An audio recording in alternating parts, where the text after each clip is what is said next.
Ako nga pala si Ate Kat. Ang pag-uusapan natin ngayon ay tungkol sa kwentong kababalaghan.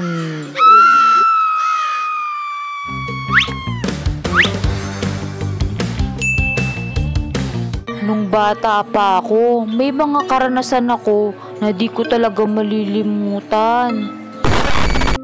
Isang gabi, naghuhugas ako ng plato. Tapos may narinig ako. Psst! Psst! Psst! Psst! Sino yun? Pero inisip ko na yung kuya ko lang yun, na niloloko lang ako. Bunso, wala pa ba si kuya mo? Kanina pa yun na, di pa umuuwi. Hala, sino yung sumitsit sa akin kanina? Naku.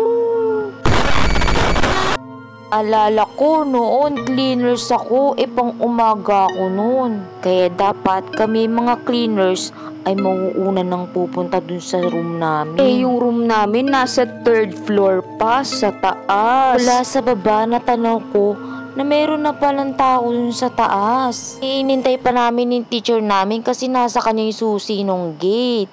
Sabi ko sa mga classmate ko, may tao na sa taas, di bukas na yung gate. Kaya naisipan namin na pumunta na dun sa pinaka-gate sa baba. Uy, Kat, sigurado ka ba na may nakita ka ng tao dun sa may taas, ha? Talaga? Aba, oo naman. Nakita ko nga babae pa nga galing sa room natin tas pumunta sa kabilang room. Paano yun? Saan siya dumaan? Nakalak pa yung gate, oh. At may narinig akong kwento nun.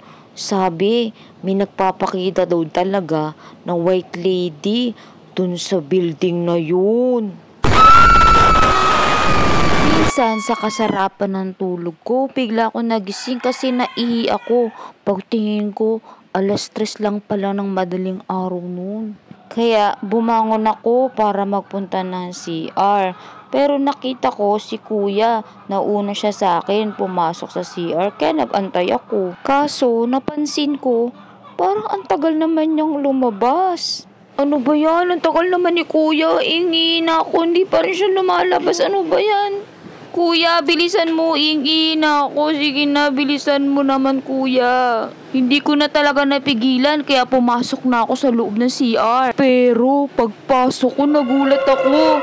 Hala, bakit walang tao? Ikaw, may karanasan ka rin ba na hindi mo malilimutan? At kung bago ka lang sa aking channel, please like, share, and subscribe. Thank you for watching. Bye!